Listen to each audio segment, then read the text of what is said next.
अब हर खबर से रहिए बाखबर। देखिए खबरों की 2020 सिर्फ फिक्रो खबर पर। कर्नाटक के कासरगोड में जीप और लारी के माबेन खतरनाक टक्कर, हादसे में कार के उड़े परखचे 5 लोगों की दर्दनाक मौत जबकि दीगर 7 लोग शदीद जख्मी। यूपी के बागपत जेल में माफिया डॉन मुन्ना बजरंगी का गोली मारकर कत्ल मामले में जेलर समेत 5 एहलकार हुए मुअत्तल। 24 घंटे कबल ही झांसी जेल से बागपत लाया गया था मुन्ना बजरंगी। बीवी ने भी कुछ दिन कबल ही शौहर की जान को बताया था खतरा। दिल्ली बुरारी खुदकुशी मामले की आज सुलझ सकती है मिस्ट्री। आज आएगी सभी 11 लोगों की पोस्टमार्टम रिपोर्ट सामने आने पर सुलझ सकती हैं कई पहेलियां। बंगाल में एक और सियासी कत्ल से सनसनी। इस बार मारा गया टीएमसी का कारकुन। टीएमसी ने बीजेपी पर लगाया कत्ल का इल्जाम। कोर्ट के बाहर आयली मसाइल को सुलझाने मुस्लिम पर्सनल लॉ बोर्ड का अहम इक़दाम। मुल्क के तमाम अजला में दारुल क़ज़ा के क़याम पर कर रही है गौर। कोर्ट के चक्कर काटने के बजाय मुसलमानों के आयली मसाइल को बातचीत के जरिए इस्लामी कवानीन के मुताबिक किया जाएगा हल। बोर्ड के सीनियर रुकन ज़फ़रयाब जिलानी ने बताया दारुल क़ज़ा का मकसद। दारुल क़ज़ा के क़याम की मनसूबाबंदी पर बौखलाई बीजेपी। कहा मुल्क में किसी शरिया कोड की नहीं ज़रूरत। सिमी पर पाबंदी में तोसी की तैयारी में मरकजी सरकार। तमाम रियासतों से सरगर्मियों से मुताल्लिक मांगी रिपोर्ट।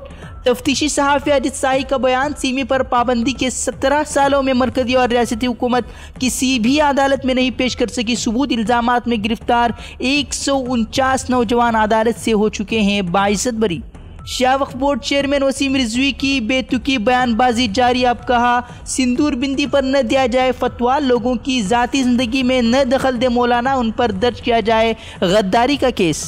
कटवा बंदरेजी मामले में मुलजिमों को बचाने के लिए वकील की हैरान कुन मंतिक। कहा नहीं हुआ था कोई रेप, रखी गई थी 8 साल लड़की की लाश। वकील अंकुर कुमार ने मामले में जिहादियों का बताया हाथ। रसाना गाँव के जंगलात की अराजी को हत्याना बताया मकसद।